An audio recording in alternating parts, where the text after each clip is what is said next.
Good evening and welcome to all.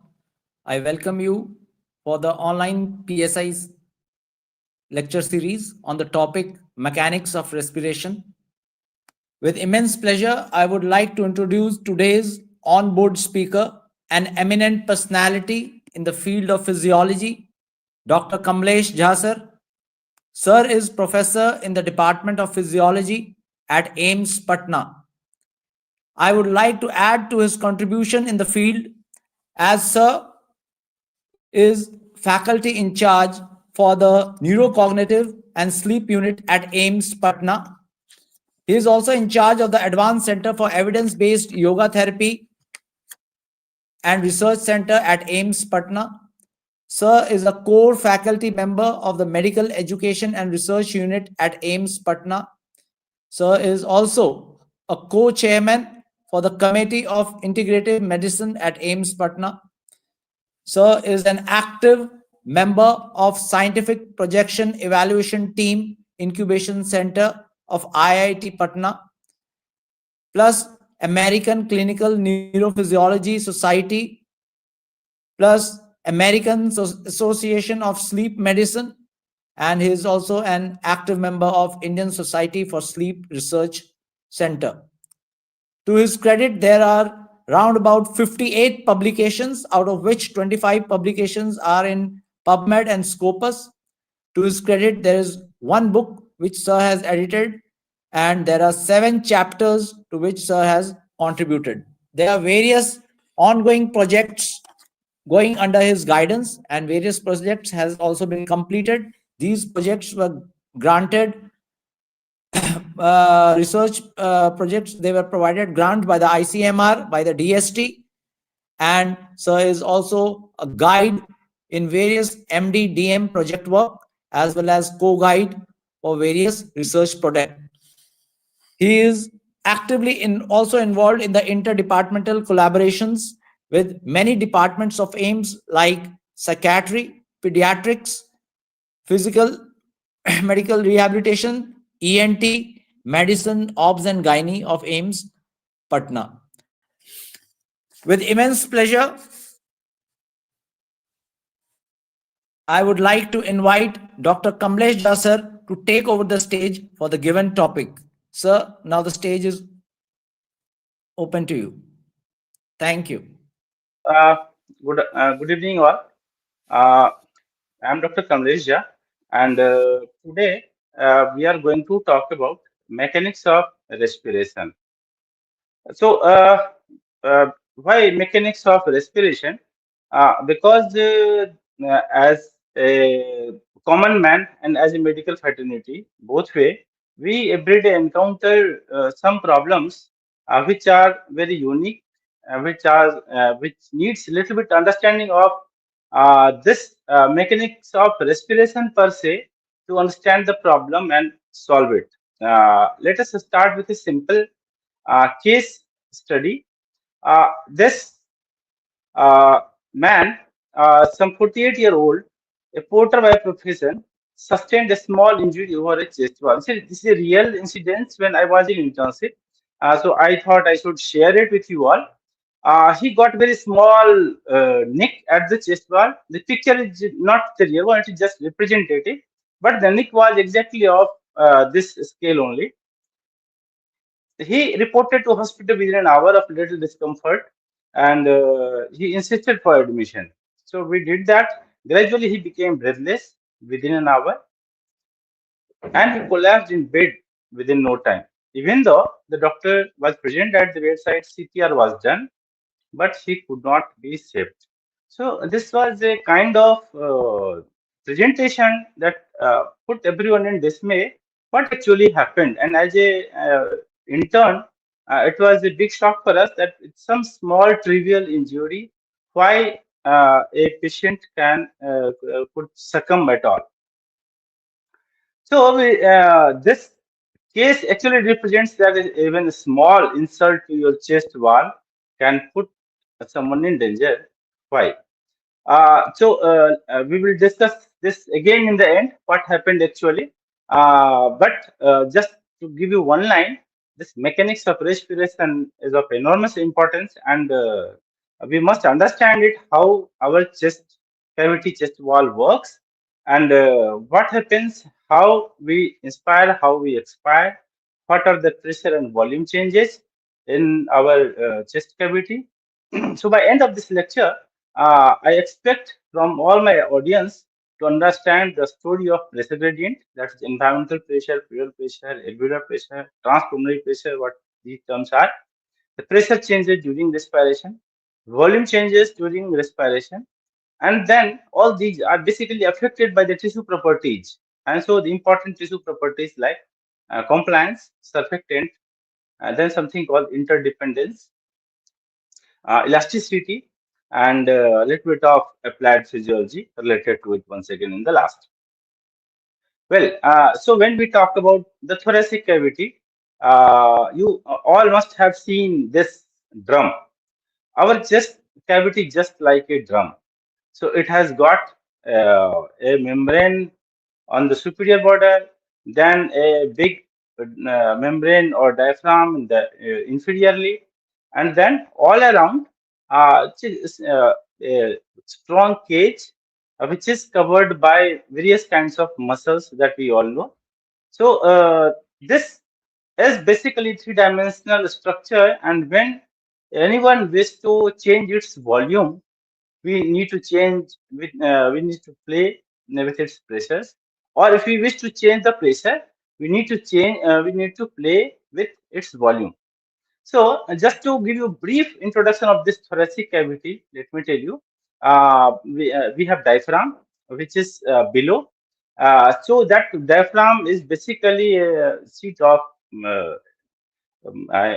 skeletal muscles, and that divides the whole cavity into two parts. Lower one is the abdomen, and upper one is the thoracic part. In that thoracic cavity, so many vital organs like our lung and heart resides beside the lymphatics, blood vessels, and all. Then below the diaphragm, there is the abdominal pelvic cavity that contains liver, pancreas, GI tract, spleen, and all those things. And when we see just above it, there is a pleural space. So, what is pleural space? We will be talking about it. So, if we see the respiratory muscles, these are the muscles that is responsible for making the movement of our chest cavity. Now, why these movements are required? So, I told you that cavity is having below there is a diaphragm. Above, it is conical, and there is a Simpson's fossa that is not actually diaphragm, and it doesn't have much role. Then interiorly we have rib cage, the sternum. Posteriorly we have spine, and except for spine, all other part laterally and posteriorly it is covered by the rib cage. Now these rib cages are having cartilages as well as bones, so this gives them good flexibility to move in and out, up and down. Now, if you want to change the volume of this drum, what you are supposed to do, you can expand it, either its wall or its superior or inferior diaphragms. I told you superior diaphragm doesn't work in our case. So you imagine our lung cavity as a kind of drum in which you can change the anteroposterior diameter, side to side diameter, and superior inferior diameter. So if you want to change the volume of the cavity, you will have to change either or all of its diameters, either intraposterior or side to side, or superior inferior length. You have to change. So, and you all know, we know that there is a different relationship between pressure and volume. So when we change the volume, there is change in pressure, or when we change the pressure, there is change in the volume. Now, before going further, we should see what are the muscles and how they act. So, we have respiratory muscles. You must have studied in anatomy in great detail. But just to brief you, main respiratory muscles are the diaphragm and intercostal muscles. They are called the essential muscles of respiration. So, this diaphragm basically moves up and down. So, if it goes down, it increases the volume of our respiratory cavity, If it comes up, it decreases the volume of the respiratory cavity. Then the muscles of this intercostal muscles, there are two kind of intercostal muscles: external intercostal muscle and internal intercostal muscle. So external intercostal muscle helps in expiration. Internal intercostal muscle helps in inspiration. I'm not going the great detail their attachments and all, but ultimately what they do when uh, you are supposed to expire, we need to make the volume small naturally. So when we wish to make the volume small, we need to pull the rib cage downwards. So we those muscles which helps in expiration basically pulls the muscles downwards, and those which helps in inspiration, they push the muscle, push the rib cage upwards. So by pulling it upwards, it increases the anteroposterior and side to side diameters. Besides, so we talked about the anteroposterior diameter, side to side diameter, and inferiorly, diaphragm is working to increase. Is there any way by which we can pull this whole drum upwards to increase the volume? So, if we see the accessory muscles of respiration, these includes skeletal muscles, abdominal muscles, serous anterior, elanese, sternocleidomastoid, all these. So basically, these some of these muscles, like the skeletal muscles are in the neck, and they pull the whole cavity upward. They are attached to the first rib, so they pull it upward, the whole cavity, thereby increasing the superior inferior diameter of our chest cavity. Similarly, this sternocleidomastoid works for the similar region. Abdominal muscles are muscles of expiration. So when we contract our abdominal muscle, they push the diaphragm upward, and thereby it decreases the volume of the whole chest cavity. So you must have now got the idea that what we are doing is we are either increasing the uh, uh, cavity length in any direction to increase the volume, or we are decreasing the length in any of the direction or in all directions to decrease the volume. To understand it further, there is a concept of pump handle and bucket handle movement. Now, just imagine that your sternum is a pump handle. Now, if you lift the sternum, all ribs will lift up, and thereby it will increase the anteroposterior diameter because this ribs are not straight but rather curved. So when these curved things come up, it creates a bigger length anteroposteriorly. Similarly, if you imagine individual ribs in your lateral chest wall, and so imagine if you pull it up like a handle of the bucket, it increases the volume side to side. So thereby, this bucket handle movement helps in increasing the side to side diameter, and pump handle movement helps in increasing the anteroposterior diameter, and that helps in increasing the volume of the cavity. But why we are attempting to increase the volume of the cavity? So you know, when volume increases, pressure decreases. When volume decreases, pressure increases. But why we want to change the pressure in the first place? So let us talk a little bit about the pressure of environment, pressure of your lung cavity, and further down. You know that anything flows from high pressure to low pressure. Environmental pressure is 760 mmHg altogether, and you can see this picture from Ganong, which speaks about the pressure of individual gases that is present in the environment. That is called partial pressure, and these all together constitute the environmental pressure. So uh, now the environmental pressure is 760 mmHg. Now for air to flow inside the lung, the pressure inside the lung cavity must be little lower than the environmental pressure. Then only air will flow inside. Same way, the air will go outside only when inside pressure is more than the environmental pressure. So when your chest cavity pressure is more than 760, then only expiration will take place. So for that purpose, we are changing the volume. The moment we change the volume, the pressure will change inside. So when we are trying to increase the volume, that means pressure is dropping.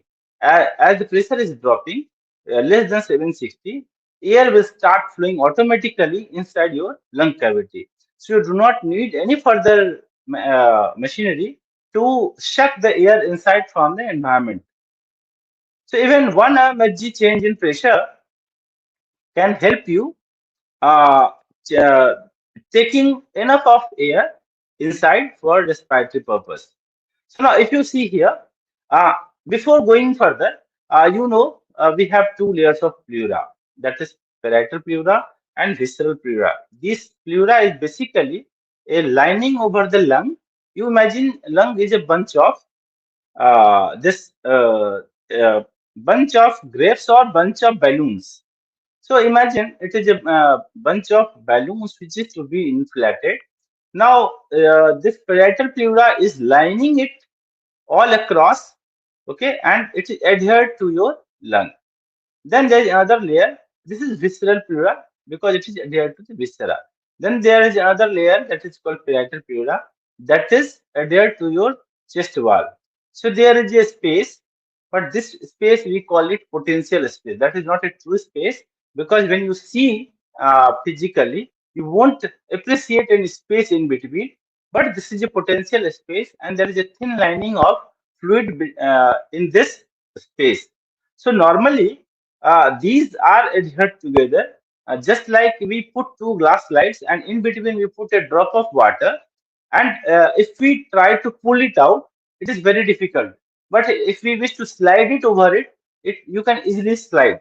So it is just the same thing. Parietal and visceral pleura, just few, small amount of the liquid or fluid helps them to keep the adhered together, but it slides smoothly over each other.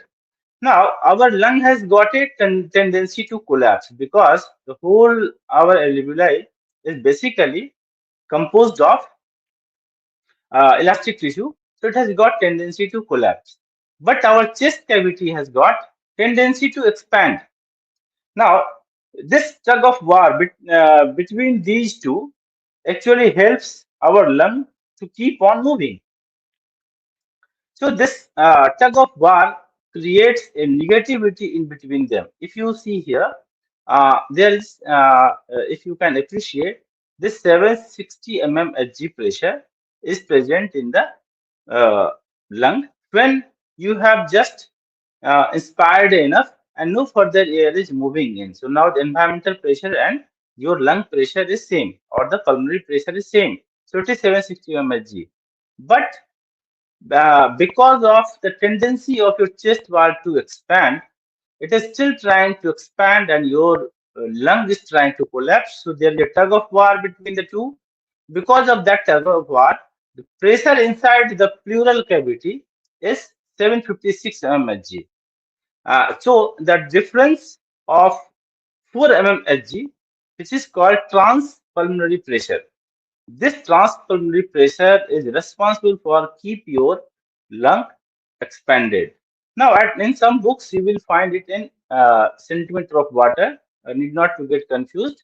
The equation is very simple. 1 centimeter of water is equal to 0.73 mmHg.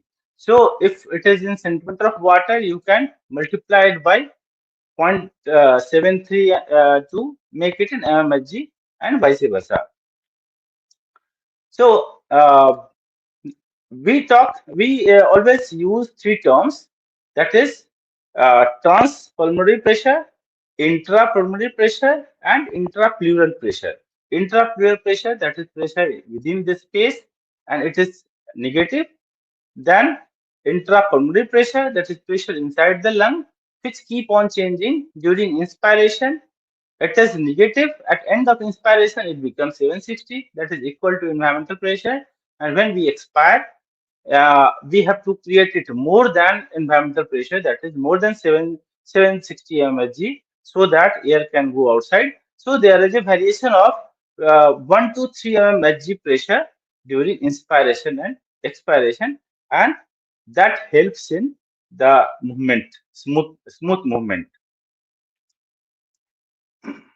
So during inspiration, the atmospheric pressure is more than the intrapulmonary pressure, and air start moving in. But the difference is hardly 1 to 3 centimeter of water, as I said. Same way, during expiration, we create more pressure by expiratory effort, and during quiet respiration by elastic recoil of your lung tissue, so that air can be pushed out by creating some small positive pressure inside. So during expiration, it is plus 1 centimeter of water, plus 1 to plus 3 centimeter of water, which is more than the atmospheric pressure. I hope you all are getting it well. If you have any doubt or you want me to re-explain, you just put a small message, re-explain. I will explain it again. So now, we try to see the relationship between the pressure and change in lung volume, because we are changing the volume to create change in pressure, and the change in pressure is meant for changing the lung volume. So because of this,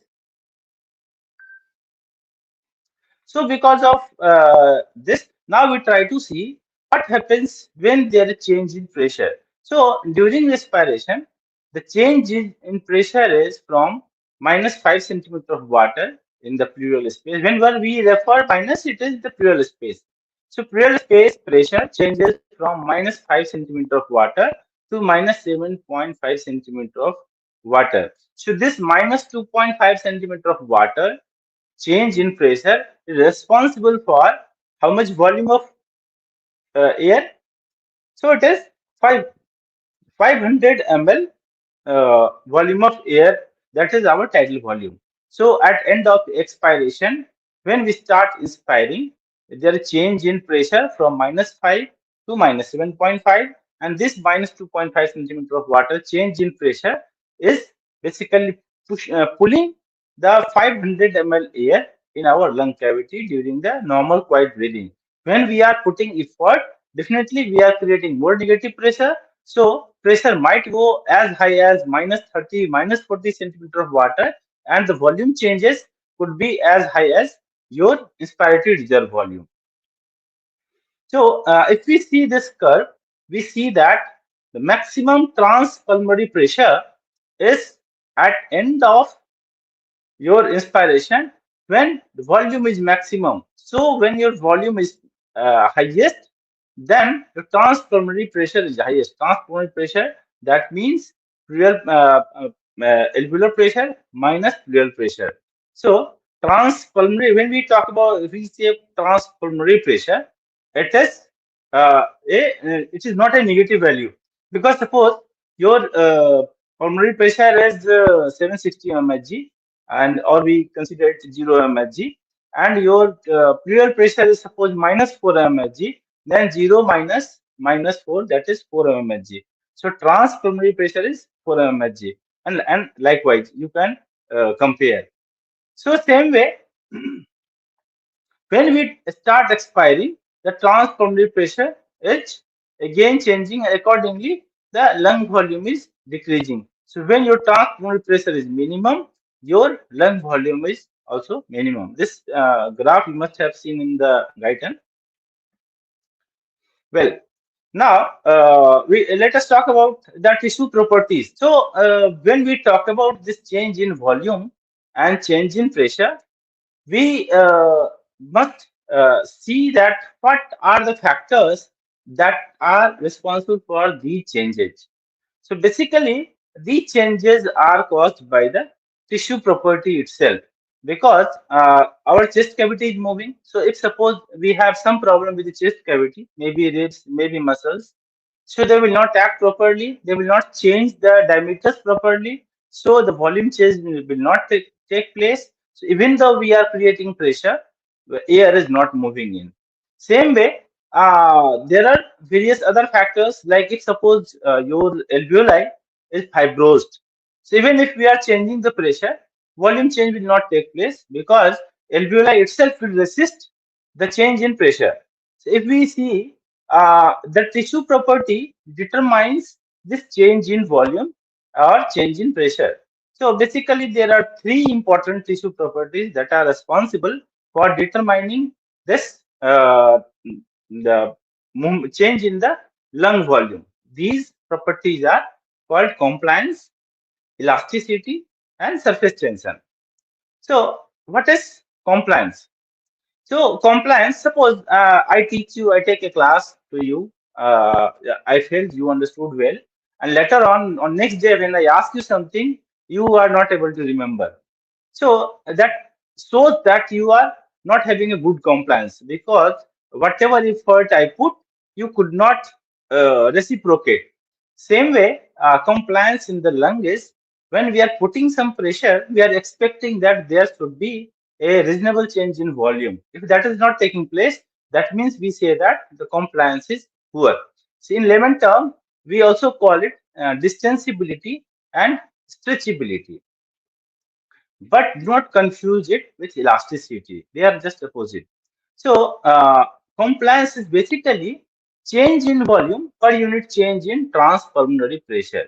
So, if we are changing the pulmonary pressure to 1 unit, we expect some X unit change in the volume, and that change in volume per unit change in pressure is called compliance. So, now you all know when volume change is taking, pressure change is taking place from minus 5 centimeter of water to minus 7.5 centimeter of water. That means 2.5 centimeter of water pressure change causes volume change of 500 ml. That means per unit change in pressure is causing 200 ml change in the volume. So the compliance, normal lung compliance is 200 ml per centimeter of water. That is the normal compliance. If I may give an analogy, our lung has got 100 times more compliance than a normal balloon that you inflate in birdage. So it has got huge compliance. Just little pressure change causes a good volume change, and that is the beauty of our pulmonary system. So, if we want to see now another factor, uh, people did a beautiful experiment. What they did, they took out cat's lung and they tried to fill it with water instead of air. So they saw that when they are filling it with saline water, uh, at just 1 to 2 centimeter change in fluid pressure, there was a almost complete filling of the uh, whole of the alveoli with the saline water. That means just 1 centimeter or 2 centimeter change in pressure was sufficient to fill it fully. That means the compliance has gone up, compliance has increased. But when the same lung they tried to fill it with air, they required a change in 2.5 centimeter of water pressure change to fill it fully, like our live lung.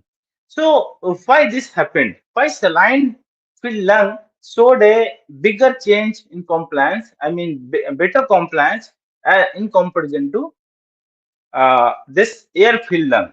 So there comes the concept of, and this curve is called hysteresis loop. If you may see, during inspiration, there is more change in pressure and little change in volume for quite some time.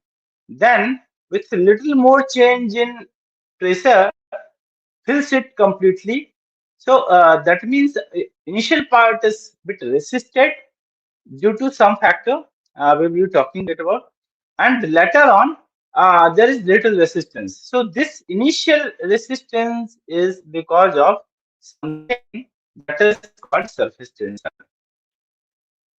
So what is surface tension?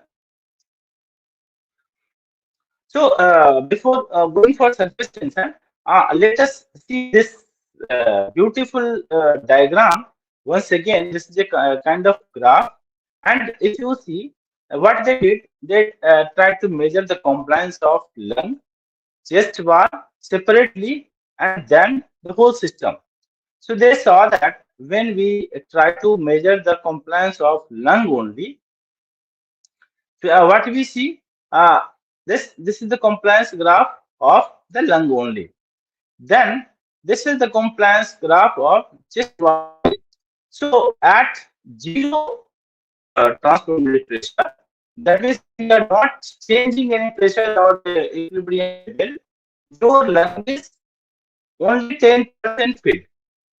But at same pressure, your chest wall shows a compliance of around 80%. This shows that our chest wall has got a tendency to expand. The attachment of the ribs, rib cage, then the muscles are in such a way that they try to always expand. And your lung, because of its elastic capabilities, elastic tissues, they have a tendency to collapse. And when we see the compliance of the whole respiratory system, we see that it is exactly in between the two. Okay, it is at the FRC level, functional residual capacity level. So this is the equilibrium point. That means when all the forces are acting, then lung is trying to collapse and chest wall is trying to expand, and this is the equilibrium point, equidistant from both the graph. So that is why this we call that FRC is the equilibrium volume or resting volume of our lung, and that is why our lung do not collapse even when we expire.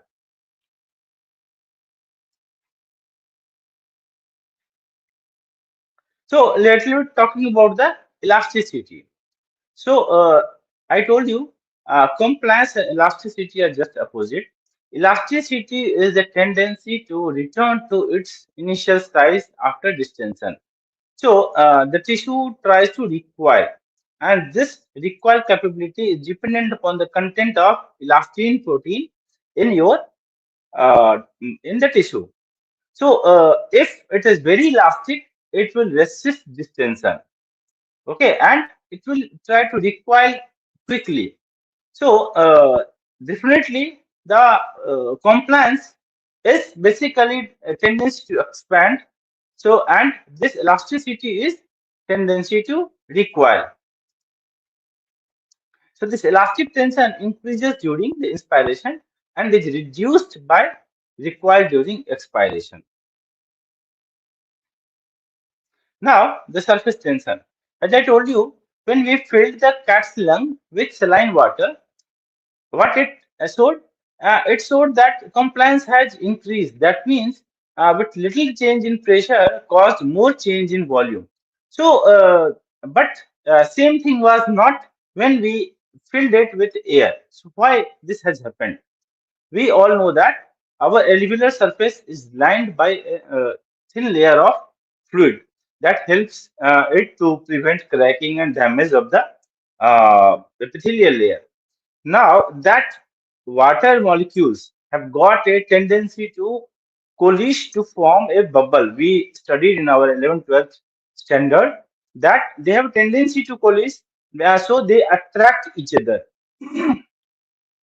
Now these water molecules are adhered to the cell surface. So definitely they will try to drag the cell surface along with them, and it will pull them to uh, get make it a smaller volume. So because of that, they exert a pressure against the expanding tendency. When we are trying to expand the alveoli, this force of surface tension will try to oppose it, and because of that, there is a tendency to collapse. So when uh, how to overcome this force of surface tension. And I'm not going the detail how this fluid comes. Basically, there are the starting forces are operating against it, and it is because of the sodium active transport and uh, transport of fluoride ion. So they basically the fluoride ion transport is responsible for fluid secretion, and sodium ion active transport for fluid reabsorption, and their balance basically decides where the fluid will remain. But this small layer of fluid is responsible for increasing the surface tension. So how to take care of this surface tension? This surface tension is being taken care by the surfactant. How this surfactant works? Surfactant are basically many proteins that is secreted. The details of surfactant you read in biochemistry class, but they are phosphatidyl, palmitidyl choline, and they basically, but they are the amphiphilic protein molecules. How they work? So basically, their one side is hydrophilic, other side is hydrophobic. The hydrophilic side attaches with the water molecule, and the hydrophobic side faces the cavity. Now, their hydrophobic side repel each other, and so this repelling force cancels the uh, force of surface tension between the water molecule in the base. So they cancel each other, and because of that, the force of surface tension is being cancelled, and this helps in smooth expansion of our lung. But now there is another problem. There are different sizes of alveoli, and every alveoli keep on changing its size. So imagine what happens when this alveoli is small. When the alveoli is small, then according to law of Laplace, what will happen? According to law of Laplace, the pressure, this is basically we consider it as a spherical, cavity in which the external and interior diameter is same. So, law of Laplace says that transforming pressure is equal to 2T by R, the wall tension by radius. So, when the radius is changing, less radius will require more pressure to keep the cavity patent and not collapse. So when radius is big, we need to in, so when radius is bigger, then this p should be smaller.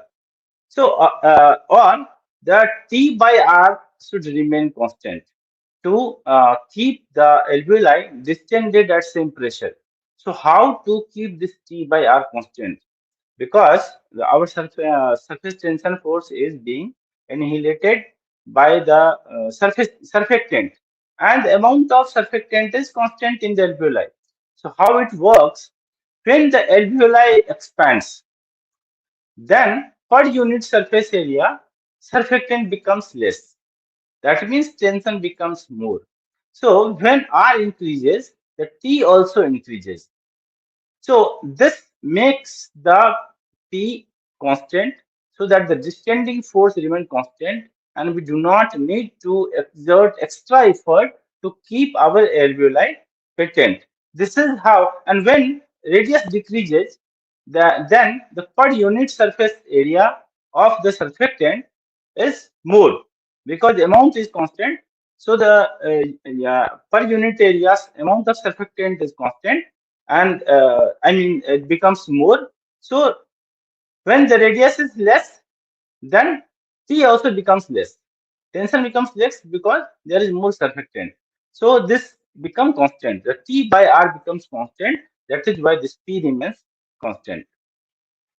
So this concept help us to keep the alveoli non-collapsible even at lower volumes. Otherwise, in lower volume, there is more chance of collapse because when the radius is low, we need to have high pressure to keep it distended. So, without going in much detail of surfactant, I would just like to brief you a little bit that this surfactant is produced by type 2 alveolar cells, and this surfactant is produced in the last trimester of pregnancy, especially after 28th week of pregnancy. So, if some baby is born prematurely, then there is this surfactant the amount of surfactant is deficient in them, and there is more chance of lung damage because of high surface tension requires more distending force, and the smaller alveoli, they have tendency to collapse, so that results in many conditions and lung collapse. So if we see during quiet inspiration, what happens? This is an active process. The diaphragm contracts. This contraction of diaphragm causes change in the thoracic volume vertically, and this is enough to change the pressure, alveolar pressure from 0 to -1 centimeter of water, and intrapleural change from -5 to -7.5 centimeter of water. And besides that, the parasternal and external intercostal muscles contract, raising the ribs, increasing the thoracic volume laterally, and all these changes are responsible for inspiration.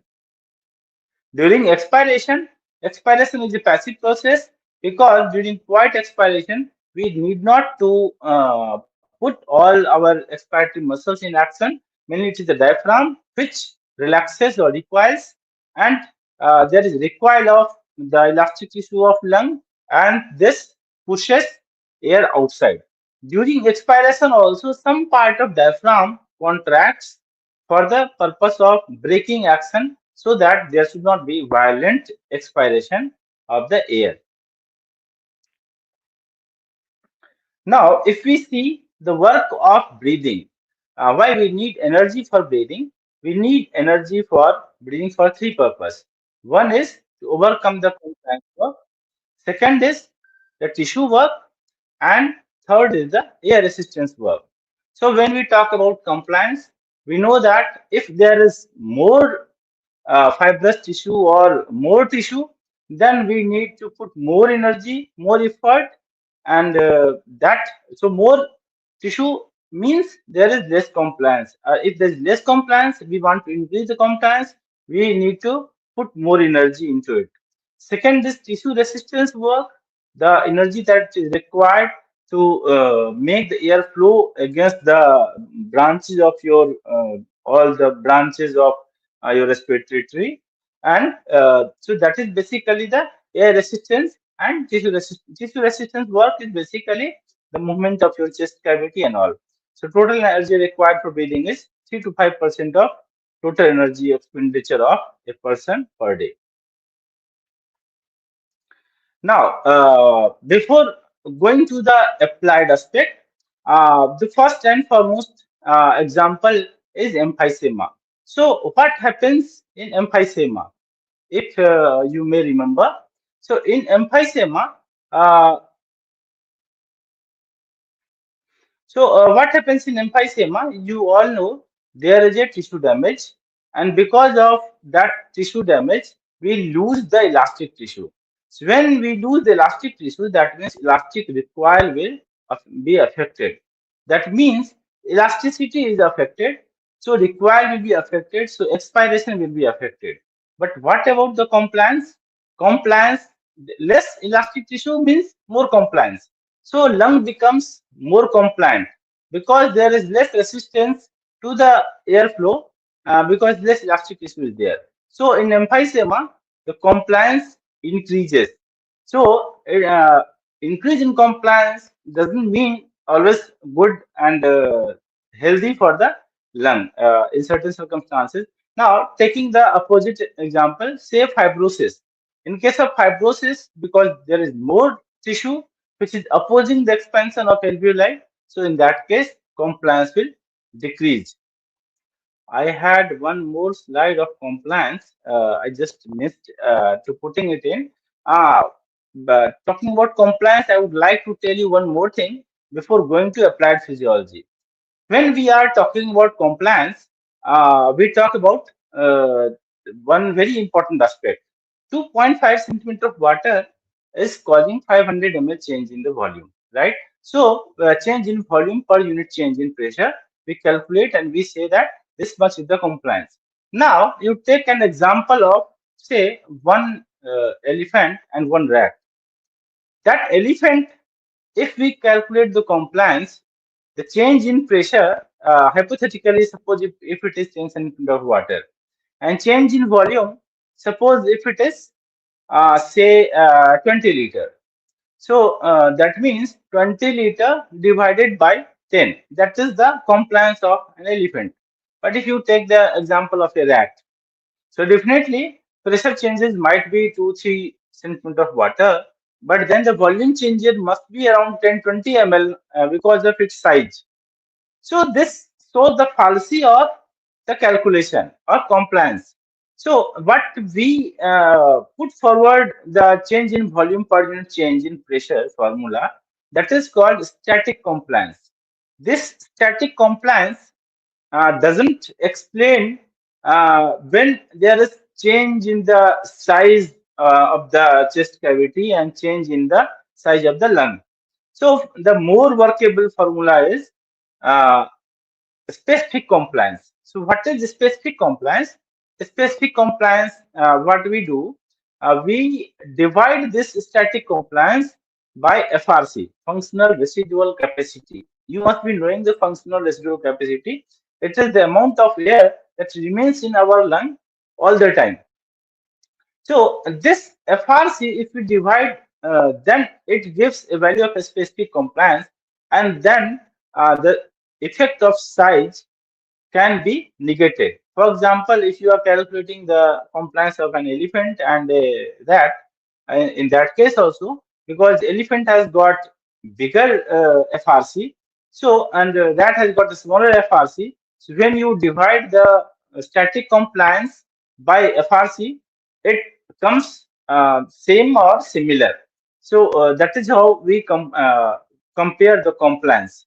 Then there is one more thing, that is dynamic compliance, that is more workable. That this actually considers change in the tidal volume for the compliance purpose. So that in case of asthmatic, there is a temporary change, and that can be calculated. I deliberately didn't put it in the detail to make it less confusing. Now, a little bit talking about the applied physiology. So, again, before talking about this applied physiology, now getting back to the same person about whom I talked in my first slide. So what happened in this case? So this a small nick, no matter how small nick this looks, and there is no active bleeding as such. Still, it was quite dangerous, because you all know the vascular bundle of our rib cage crosses just beneath each rib. So that rib must have been accompanied by the veins and arteries. Now, when the nick took place, it punctured probably some of the artery or some vein. But now inside there is a negative pressure. I told you it is minus 5 centimeter of water, or minus 4 mmHg. So that must have sucked all the blood that was coming from the artery. So on surface there was no blood, but inside whole of the pleural cavity was filled by the blood, that is hemothorax. And because of that, his lung gradually collapsed, because there was no pressure change, and negative pressure sucked all the blood. So there was change in the blood volume also, and because of that, the patient became breathless, the patient became hypovolemic, and the patient became hypotensive, and he collapsed in no time. So any injury to the chest wall is very dangerous, and one must take care of any injury to the chest wall very seriously. So ideally, in such conditions, people put a drain, suction drain, which has got a negative pressure in it, so that anything which is leaking there, they should come in the suction drain rather than going inside. So this was one very important point of learning. Similarly, if there is some injury to the chest wall with breaking multiple ribs, then it causes flail chest. So in which, because of that negative pressure in the chest cavity, movement is paradoxical in opposite direction. So this was a few clinically very relevant learning. Then talking about the few more important aspects in this applied physiology of mechanics of respiration is cough reflex. We all cough, and how it happens. So basically, whenever there is mucosal irritation, it is being carried out by the afferent vagal nerve to the pons. We all know in pons and medulla we have our respiratory center. So it goes to pons uh, through vagal, and then uh, from pons, the efferent impulse comes through vagus, phrenic, and spinal nerves. So, what mechanism actually takes place? The first instance after the irritation is deep inspiration. This deep inspiration followed by closure of glottis. So now the whole of the cavity is now compressed with high volume of air, and the pressure could go as high as 300 mmHg. So this closure of glottis followed by contraction of expiratory muscles. This further increases the pressure, and so there is very high intrathoracic pressure. Then the glottis suddenly relaxes.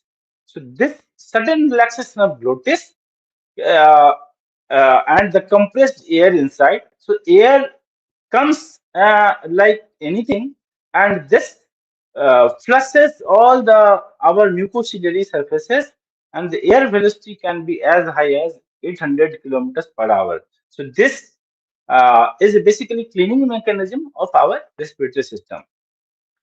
Second is sneezing. So, although coughing and sneezing, they are very similar, but then there is slight difference. So, in case of sneezing, there is nasal irritation. So, from nose, the ethmoidal nerve, which is an indirect branch of trigeminal nerve, uh, carries the impulse to medulla. Medulla is also our respiratory center.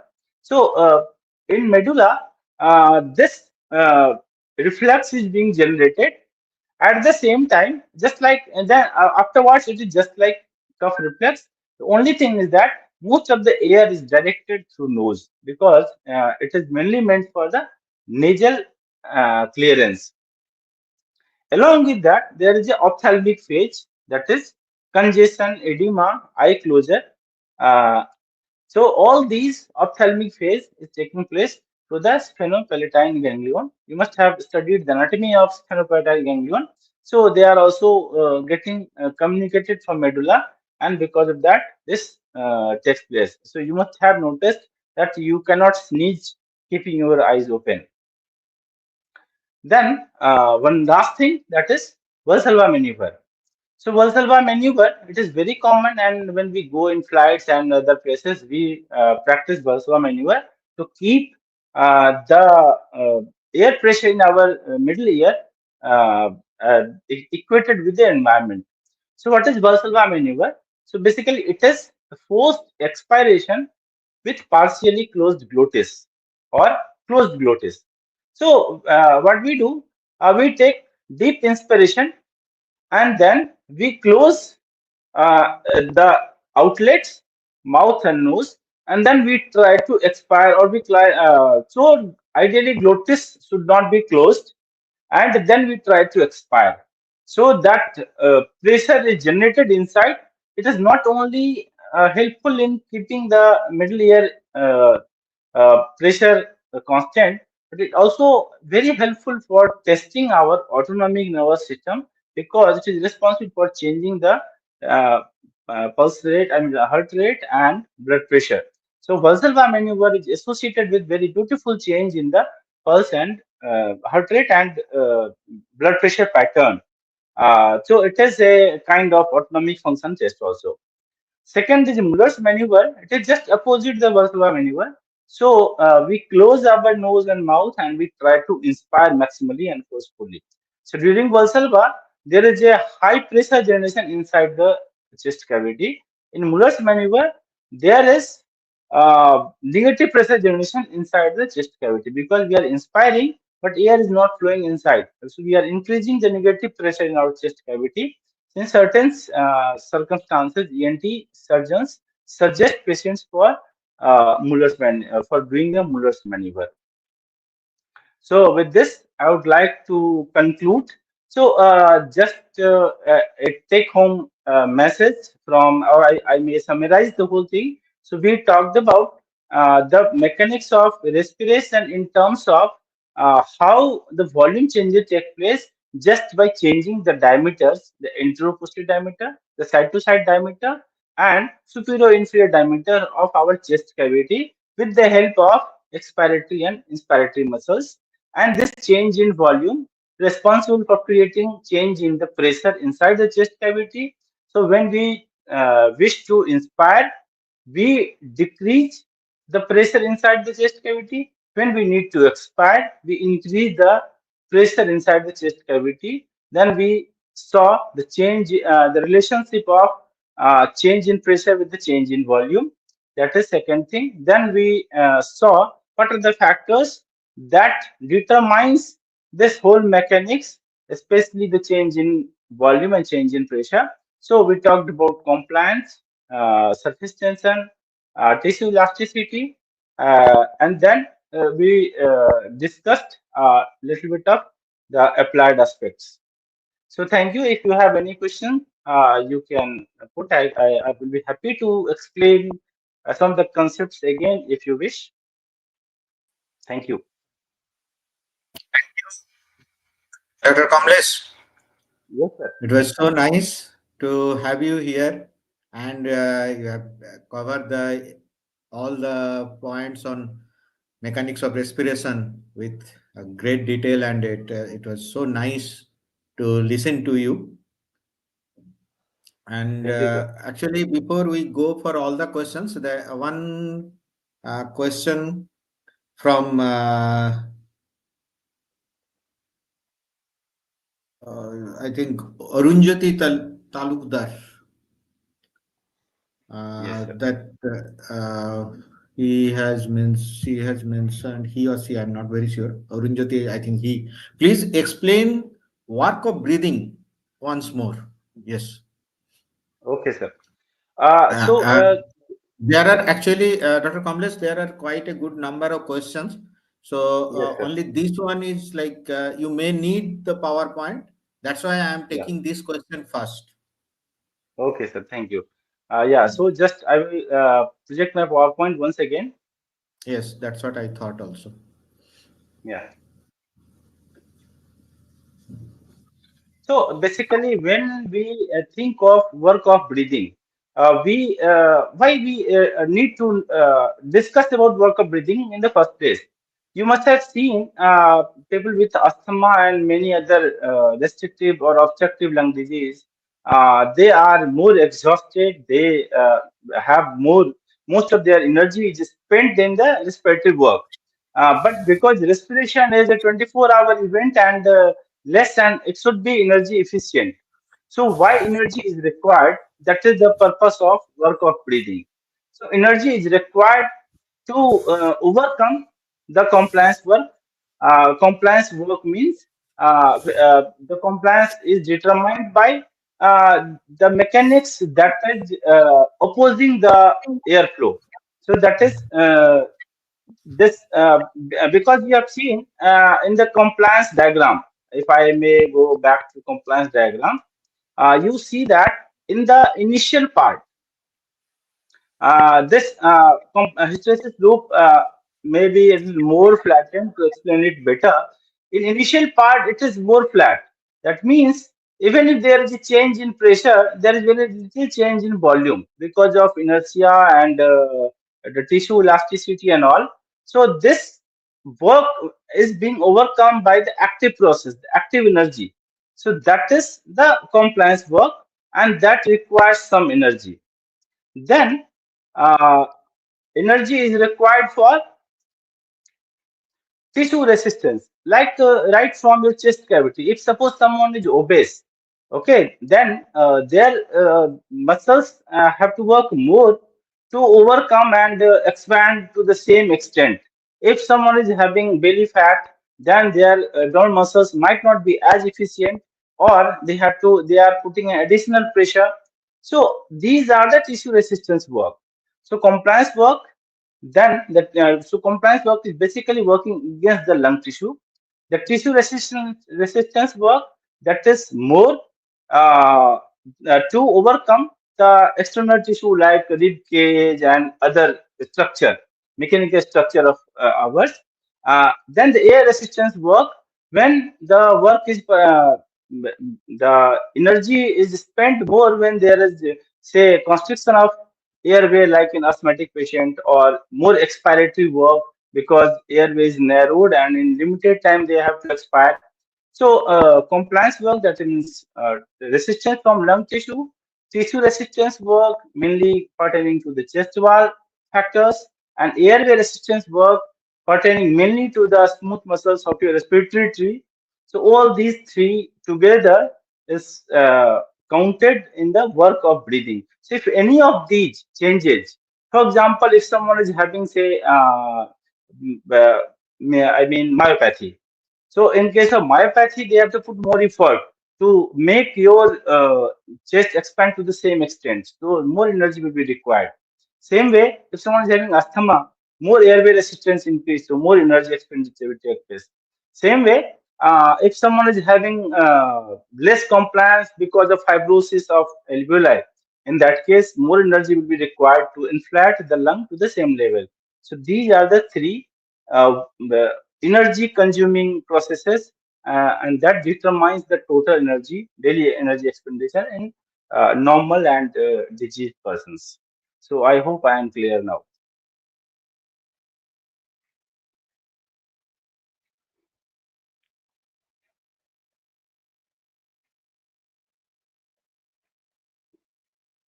So is that okay, sir?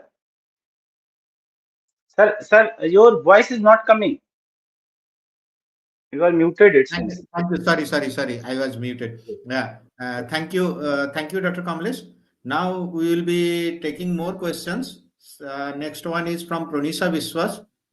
Thanks a lot, sir, for such an informative and wonderful lecture. You are welcome, Dr. Pronisa, and we express thanks for on your behalf to Dr. Kamlesh also. Her question is, how do genetic variations at the molecular level Yes, sir. affect compliance with treatment in chronic disease? Very good question, I believe. Yes, sir. See, when we talk about genetic, because she herself answered it in her question itself. So when there is genetic variation, then definitely the tissue that is responsible for this the framework, the out of all these three things, they will definitely because say so for example muscle. If muscle protein is defective, maybe there are many genetic disorders determining the muscle structure and muscle strength. So definitely that will affect the tissue work. If there is something which makes our respiratory tree more sensitive to trivial stimuli, so they will increase the airway resistance work. Same way, if there is lung tissue itself per se. So there are many genetic conditions which determines the alveoli, its size, its position. Okay, so they again they are supposed to affect, and accordingly they change the compliance work, they change the energy expenditure, and that affects as well the overall mechanics. So definitely for precision medicine, this genetic consideration has got enormous importance. Although not typically done nowadays, but definitely it is the future sense. Particularly, there may be some different types of muscle type, different Yes, molecular sir. basis of different types of muscles, and with those muscles, it may be having some specific role in Yes, these sir. cases. So that's a very good question, and thank you, Dr. Kamlesh. Next question is, why is there currently no routine use of exogenous surfactant in pulmonary disease other than neonatal respiratory distress syndrome? Another good question. Yes, sir. Sir, my take in this is even in lung, because all alveoli uh, doesn't show this deficiency. Their need is different at different level. Alveolar sizes are different. So even when if we give exogenous surfactant, so because mainly the surfactant deficient population is the newborns or the early childhood patients, because if they have surfactant deficiency, it manifests at that time itself from very beginning. In late age, there is surfactant depletion because of smoking and other things. I'm not sure if that can be replaced, because there are multiple things that is having its stake. Like which area, which place, maybe someone is having apical alveoli more collapsed. So you cannot differentiate and inject or do something so that it can go to the place. Because normally what happens, those alveoli which is non-functional, even air entry is less to those alveoli. If we suppose use inhalational this thing surfactant, it will go also to those alveoli which is normal. So that might be the reason it is not very useful. That is my take. I'm not very sure about it, why it is Uh, not there. maybe I can add up a little bit here. It is Yes, yes. nice to know that the number of alveolar cells, type 1 and type 2 cells, they are almost equal to each other. And even though we normally see the alveolar type 1 cells throughout the alveoli, in between alveoli, the alveolar 2 cells, they keep on supporting these alveolar 1 cells, particularly in terms of surfactant. So there is a dynamic balance between the synthesis, secretion, as well as uptake of these surfactant proteins, surfactant molecules. So exogenously, as you have mentioned, it's very right that localized supply damages normally are localized, or if it is already like, if it is a global damage for the lung, then it is very tough to survive.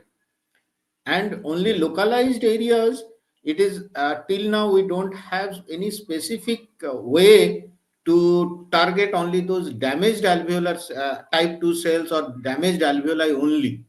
That is very true. So one option is like we have to have give global thing, or we have to change molecular targeting on those type 2 alveoli cells. Then only we can give think of exogenous these cells, exogenous surfactant supply. However, I think we are not yet in that level to, in the medical science, not yet in that level to do. However, that's a very good question, and it should be studied upon. Thank you, Dr. Arnab. Next question is from Dr. Sampa Biswas. Sir, Yeah. what is the mechanism of pulmonary embolism? Yes, madam. Good question. There are many applied aspects I could touch upon because of time limitation. But then pulmonary embolism is one of the very common phenomena.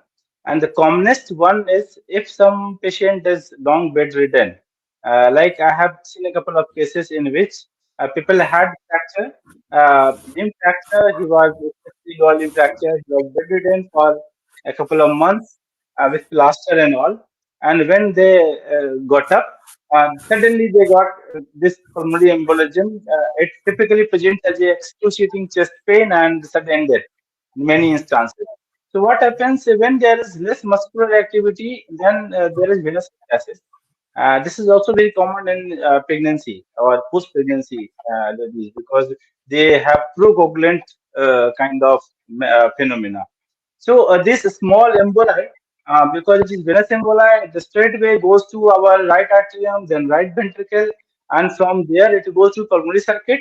Small emboli, and it blocks the small capillaries, and the rest is the most dramatic presentation, excruciating chest pain and blanching and all, and then pulmonary chemoreflex. If we could remember, so that pulmonary reflex produces bradycardia, hypotension, and many other manifestations, and it is quite dangerous. Thank you, Dr. Sampa, to bringing up this important issue. And thank you, Dr. Kamlesh. I think one more question we missed at the beginning, Dr. Jyotirmoy Bhattabal. Yes, sir. How does the pressure gradient between the atmosphere and the thoracic cavity facilitate airflow during inspiration and expiration? Hmm. So, pressure changes. Sir, just read the question once more. Yeah, Pressure this is changes. pressure gradient between the atmosphere and the thoracic cavity facilitate Yes, sir. airflow during inspiration and expiration. I think this is a simple It is very, yeah. physical It gradient. is Yes, it is very simple. If you Uh, want to suck in air in anything like a barrel, then you need to create low pressure in that barrel so that air can come automatically. We simply decrease the pressure inside our chest cavity, even if it is 1 mm, because there is no valve in our nose or in our anywhere in our respiratory tree. So if the pressure is even 1 mmHg low, the air automatically starts flowing unless until you block the external nares or mouth. So that is as simple as that. You decrease the pressure. Not only that, from environment, you consider just oxygen, one element, 158 mmHg partial pressure of oxygen in the environment, and it has to go to your cell. Cell has got lowest one, like interstitial fluid around 23 mmHg and in cell lower than that. So from environment to the interstitial fluid or to the cell, there is a gradient. Like environment 158, lung 100, then further in your blood, same pressure 100, and then in arterial blood at capillary level, at venous capillary it is 40, in interstitial fluid it is 23, and in the cell it is 10 or less. So this gradient we need to create so that oxygen can go smoothly from the moment you change it. Suppose if you change the alveolar pressure more than that, the oxygen flow will be in the reverse direction. It will stop. Same thing happens for the CO2, but the gradient is less because CO2 is more readily diffusible. So it's like that. So simply creating the lower pressure in our chest cavity is our responsibility, and the rest automatically flows. so as you have mentioned, it is a physical principle that gradient itself do the work, and this is same for oxygen as well as for carbon dioxide. I think that's all, and most of them there are quite a good number of thanks for you. So I Thank you. also join them to thank you, Dr. Kamlesh. Thank you very much to grace this. You have accepted our invitation, and I know you have told me that you are busy, quite busy things are going on. So thank you very much, and Thank it's you, sir. really we are. It's our pleasure to have you here in this session. Thank you very much. And Thank you, I sir, for being also part of it. thank you.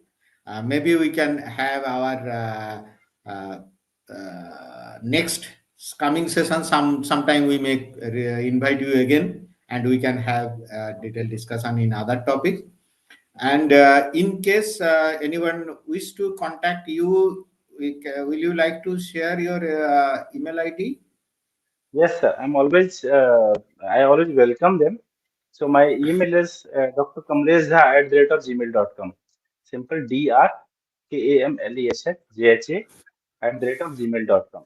They can always contact me for any academic discussions and all. Thank you. And for the benefit of the audience, I would like to mention that Dr. Kamlesh Jha is faculty of Department of Physiology, AIIMS Patna. So he can be present. He can be contacted on the website also. Thank you, Dr. Kamlesh. And I wish to convey my sincere thanks to Dr. Somi Anand, Associate Professor from Government Medical College, Gonda, and our team of education committee, and behind the camera Dr. Vinoy, and then we have Dr. Sampa, Dr. Kausik, and Dr. other members. I also wish to convey my sincere thanks to the participants who are there with us throughout the session. I know it's more lucrative sessions of India England match is going on. Still, all of the audience they are here. Thank you for being with us.